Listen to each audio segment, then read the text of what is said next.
Good morning. জয় শ্রীকৃষ্ণের নাম নিয়ে চৈতালি পজিটিভ ভাইবসে আপনাদেরকে স্বাগত জানাই। গুরুজনদের প্রণাম এবং ছোটদের ভালোবাসা জানিয়ে আমি আজকের ব্লগটি শুরু করছি।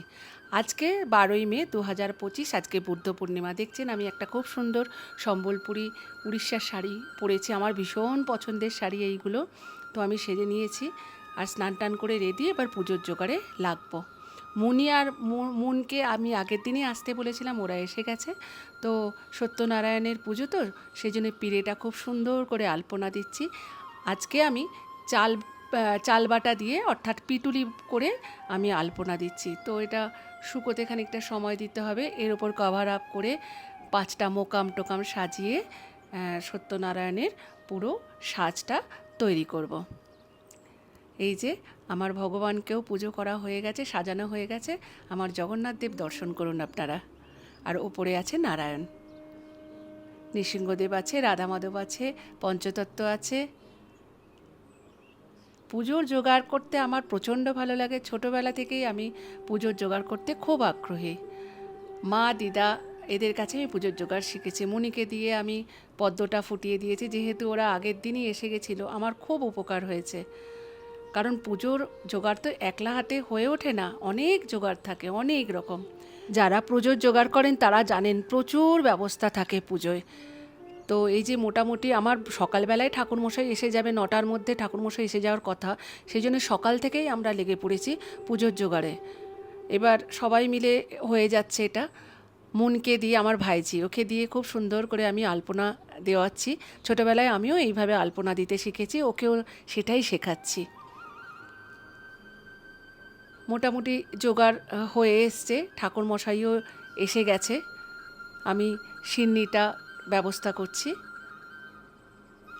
সিন্নি মাখার সময় কথা বলতে নেই, আর মুনি আমাকে বাকি এতে সাহায্য করছে। তবে আমার আরও সবাই আত্মীয় স্বজনরা সবাই আসবে, তারা আগের দিন এসে উঠতে পারেনি। তারা সবাই এই পুজোর দিনেই আসবে। ঠাকুরমশাই এসে গেছে, তার মানে বাড়িতে নারায়ণ এসে গেছেন, পুজোয় বসে গেছেন উনি। এই বুদ্ধ পূর্ণিমার দিনই আবার গন্ধেশ্বরী পুজো, যার জন্য পুরোহিতরা ভীষণ ব্যস্ত থাকে এই দিনটায়। তো আমার বাড়িতে বুদ্ধ পূর্ণিমা হওয়া, আর আমার ছেলের ফটোগ্রাফি স্টুডিও আছে, ক্রোন স্টুডিও, সেটাও এবারে 12 বছর পরিপূর্ণ হলো। সেটারও উদযাপন এই বুদ্ধ পূর্ণিমার দিনই হয়ে যায়। স্টুডিও পুজোটাও একই সাথে হয়। পুজোর জোগাড় যারা জানেন দেখবেন, একটু আমার সমস্ত নিখুঁত হয়েছে। তো আমি পুজোর জোগাড়ে ত্রুটি রাখতে চাই না, সমস্ত যেন নিখুঁতভাবে হয় সেইটা সবসময় চেষ্টা করি। অনেক ছোটোবেলা থেকে মা দিদার কাছ থেকে আমি পুজোর জোগাড় করা শিখেছি, আর পুজোর জোগাড় করতে আমার প্রচণ্ড ভালো লাগে।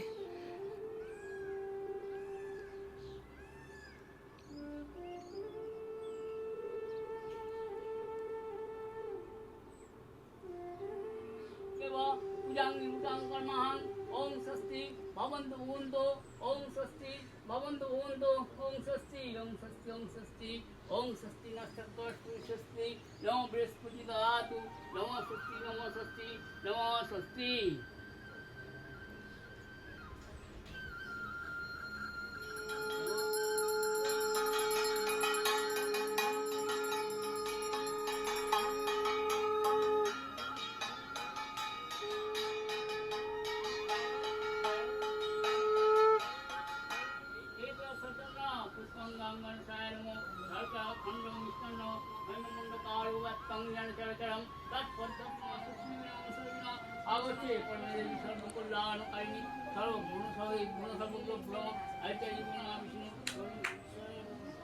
বৌমণি, মান্টি, ঝুমকি, চন্দ্রিমাদি ওদিকে, শিল দিদিভাই সবাই মোটামুটি এসে গেছে। আরও অনেক আসবে, যেহেতু 12 বছর রাজের স্টুডিও পরিপূর্ণ হয়েছে, সেজন্য সবাই আরও অনেক অতিথিদের আসার কথা।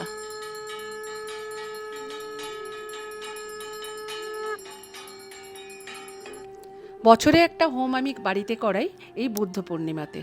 হোম একটি সাধনামূলক প্রক্রিয়া, যা ঈশ্বরের প্রতি ভক্তি ও আত্মসমর্পণের প্রকাশ ও আত্মার পরিশুদ্ধি ঘটায়।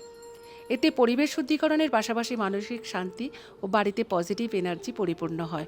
হোম করার সময় উচ্চারিত মন্ত্র এবং ধূপ দেওয়া মনকে প্রশান্ত করে, মানসিক চাপ কমায়, বাড়িতে ইতিবাচক শক্তির সঞ্চার হয়। যার ফলে পরিবারের সবাই মানসিকভাবে ভালো থাকেন। হোম বিশেষ করে গৃহদোষ দূর করতে পরিবারের উপর থেকে দুর্ভাগ্য ও বাধাবিঘ্ন দূর করে। এছাড়া হোমের তাপ শারীরিকভাবে সুস্থ করে। একটু খাওয়া দাওয়ারও আয়োজন ছিল, আরও অনেক যেটুকু ভিডিওয়ে তুলতে পেরেছি। খুব ব্যস্ততার মধ্যেই আমি এই ভিডিওটা করেছি, বুঝতেই পারছেন। এই যে স্বপ্না, এ হচ্ছে আমার হেল্পিং হ্যান্ড। এ না থাকলে আমার কোনো কাজ পরিপূর্ণ হয় না। সবাই একটু গল্পের মেজাজে।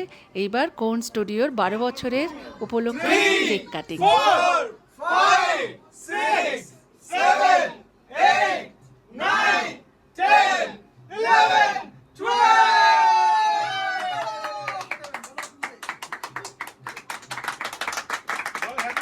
সবাই এরা কোন স্টুডিওর সদস্য।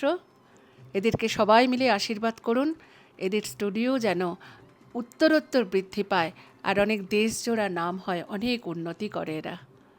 এদের সবাইকে আশীর্বাদ করবেন। মান্টি কেকটা কেটে ভাগ করছে সবাইকে দেওয়ার জন্য।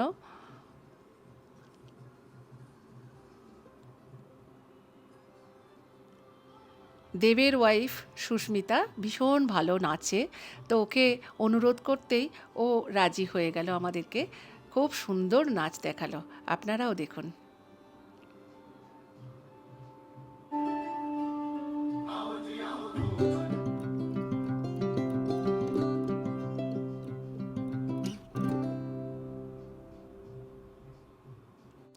খুব সুন্দর করে আজকে দিনটা শেষ হলো।